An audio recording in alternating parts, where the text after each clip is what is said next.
Welcome back to the deep dive. Okay, I want you to close your eyes for just a moment. Picture the digital world. That huge, complex network that runs everything. Right, global finance, the power grid, just our daily lives.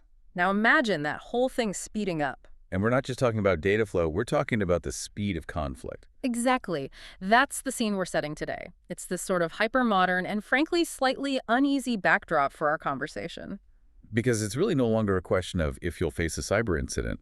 The questions now are how fast, how complex, and how automated is it going to be. And that's exactly what we're here to unpack. Our source material for this is, well, it's critical.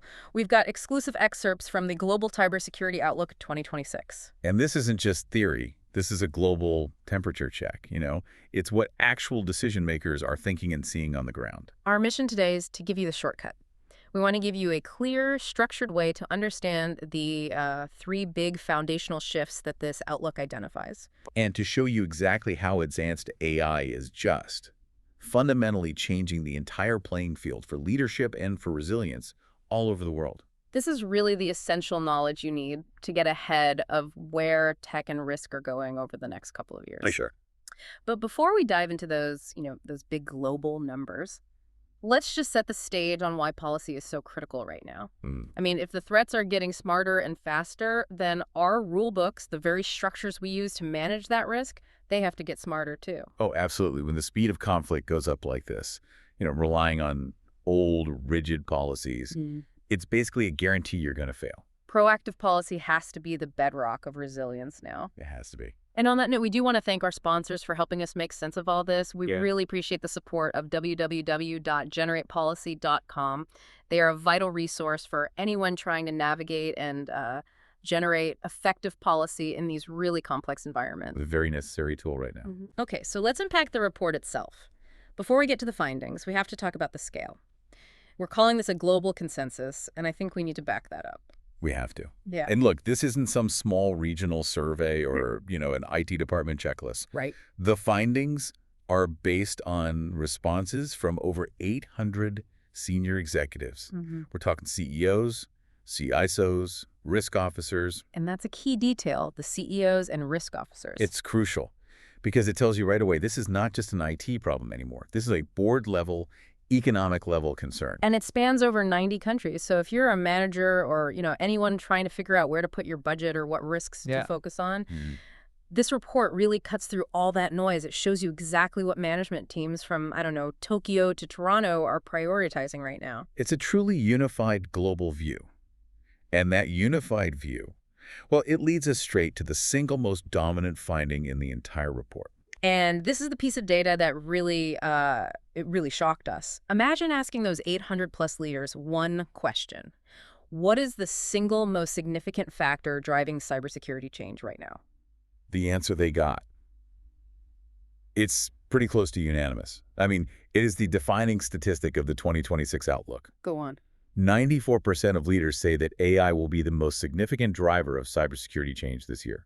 94. That's not a majority. That's an overwhelming consensus. It's basically everyone agreeing that AI is the definitive, non-negotiable game changer. I have to pause on that number, that 94%. Is there any risk here that executives are just, throwing the buzzword AI at the problem? That's a fair question. A necessary one, really. Or does the data actually show how it's different from, say, the shift to the cloud or mobile? It does. The report's deep dive shows this isn't just buzz.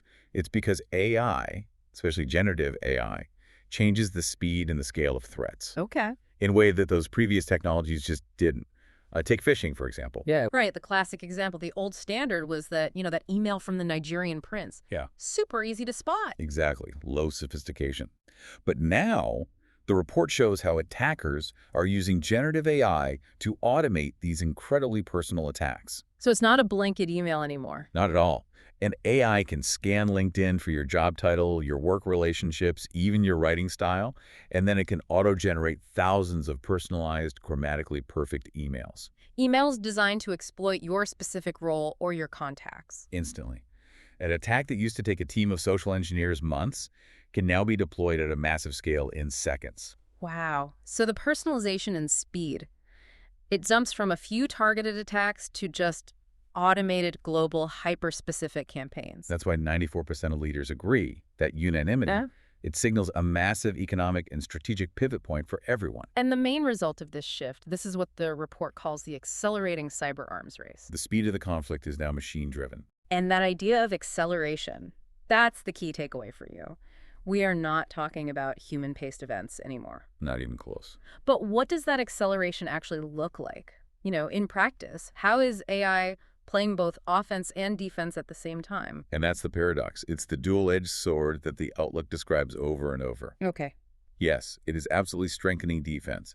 But that improvement on the defensive side is almost immediately canceled out by the gains being made on the offensive side. All right, let's break that down. Let's start with the defense. How is AI making our systems more resilient today than they were, say, last year? So on the defensive side, AI is being deployed to handle just the sheer volume of data and alerts.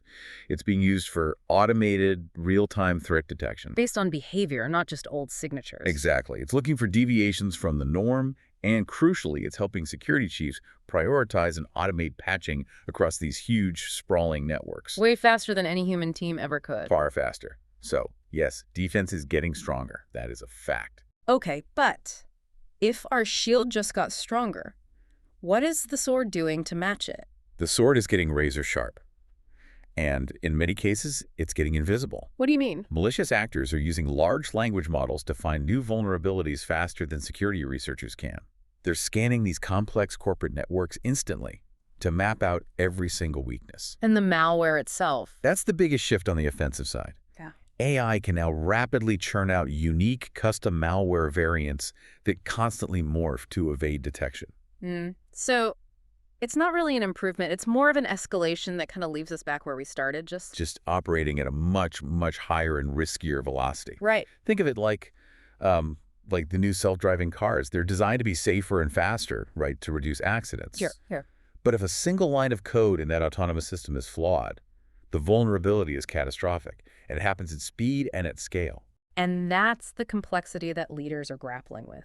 Your old traditional defense methods are they're not enough against a threat that operates at machine speed. They're completely insufficient. So the report really captures how these global leaders are being forced to adapt. They have to fight AI with AI. That is the new mandate. You have to invest heavily in automation and in resilience planning. And that required adaptation. It brings us to the most urgent finding in the entire Outlook. Okay, so if AI is driving all this change and we have this paradox, this escalation, what's the one specific risk that these 800 executives are most worried about? What's the clearest warning sign in this entire report? The answer, well, it confirms their deepest operational fear. They're seeing the gaps created by this super fast AI adoption being exploited immediately. And the number. A staggering 87% of leaders identify AI-related vulnerabilities as the fastest growing cyber risk. 87%. That's an extremely high number for a fastest growing category. It is. It tells you this isn't some theoretical thing they're worried about down the road. This is an immediate present-day fear. It's driven by things they are actually seeing fail in their own operations. It's the dark side of being an innovator.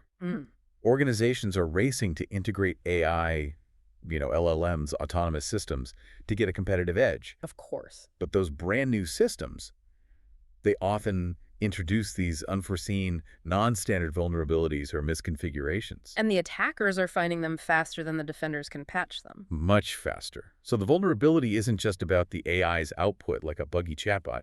It's the new attack surface you create just by plugging any new AI system into your old environment. So the speed of development is literally outpacing the security audit process. Precisely. We're talking about vulnerabilities in the actual code and deployment of the AI models themselves. Because development is so fast, the security testing, it just lags behind. Leaving these brand new holes, these zero-day vulnerabilities. Exactly. Holes that nobody even knows exist yet, just waiting to be exploited. And as we just said, the attackers are using their own AI tools to find those holes faster than ever. That connects the paradox to the practical risk perfectly. AI enables the attack, and the direct result is this rapid growth of AI-related vulnerabilities. It's a self-sustaining, accelerating cycle. And that requires immediate, proactive solutions. You can't just react anymore. And dealing with these fastest-growing risks, these huge, high-speed vulnerabilities. That takes more than just faster tech. It takes smart, reliable policy. It takes applications that can scale just as quickly as the threat. The risk is global, and the defense has to be too. Which is why we want to remind you that to counter this accelerating arms race, to secure your digital footprint against these threats that 87% of leaders are prioritizing, smart policies and reliable security tools are absolutely essential. We really encourage you to check out the solutions over at www.cyberpolicy.shop. You can find ways to secure your digital footprint against these really modern AI-enabled threats. Because look, knowing the risk is only step one. Taking action with the right tools is step 2. Okay, so let's try to synthesize all of this for you, the learner. We've covered a huge amount of ground pretty quickly. Which, sort of reflects the speed of the landscape itself. Very good point. We really hit 3 major consensus insights from the Global Cybersecurity Outlook 2026. All right, insight number 1 is the consensus on the cause, AI. It is the overwhelming agreed-upon driver of change. 94% of global leaders said so. That's the new reality. The second insight is the paradox. AI is creating this accelerating arms race. It's making our defenses stronger with automation, but at the same time, it's enabling these hyper-sophisticated attacks that operate at machine speed. So the competition is just permanently on a higher level. Permanently escalated, yeah. And the third insight, which is maybe the most actionable takeaway from all of this, is that clearest warning sign. That 87% of executives identify AI-related vulnerabilities. The flaws created by adopting AI so quickly as the fastest-growing cyber risk they face today. So what does this all mean for the big picture, for leadership? I think the report is pretty clear on that. The entire future of cybersecurity leadership now hinges on one thing: navigating this incredible speed. Which means you have to move beyond that old reactive perimeter defense mindset. Completely. Proactive policy, robust resilience planning, strategically integrating defensive AI. These aren't just, competitive advantages anymore. No, they're baseline necessities. They're table stakes now. Yeah. Leaders have to accept that the speed and sophistication of attacks will only increase year after year. The time for manual planning is just... It's over. It's over. The threat landscape has permanently shifted to an accelerated, automated pace. So if this global cybersecurity outlook shows us that AI speeds up both the attack and the defense, I think the real question for you, the learner, becomes this. When the pace of this cyber arms race is dictated entirely by machines, when that attack cycle is measured in minutes instead of months, how does human strategy, how does our organizational resilience remain the ultimate deciding factor against a purely automated conflict? That's the challenge, isn't it? It's a challenge that requires our own ingenuity to stay one step ahead of the machine. Something to think about as you navigate this very rapidly changing world. Thank you for joining us for this crucial deep dive into the immediate future of cyber risk. We'll see you next time.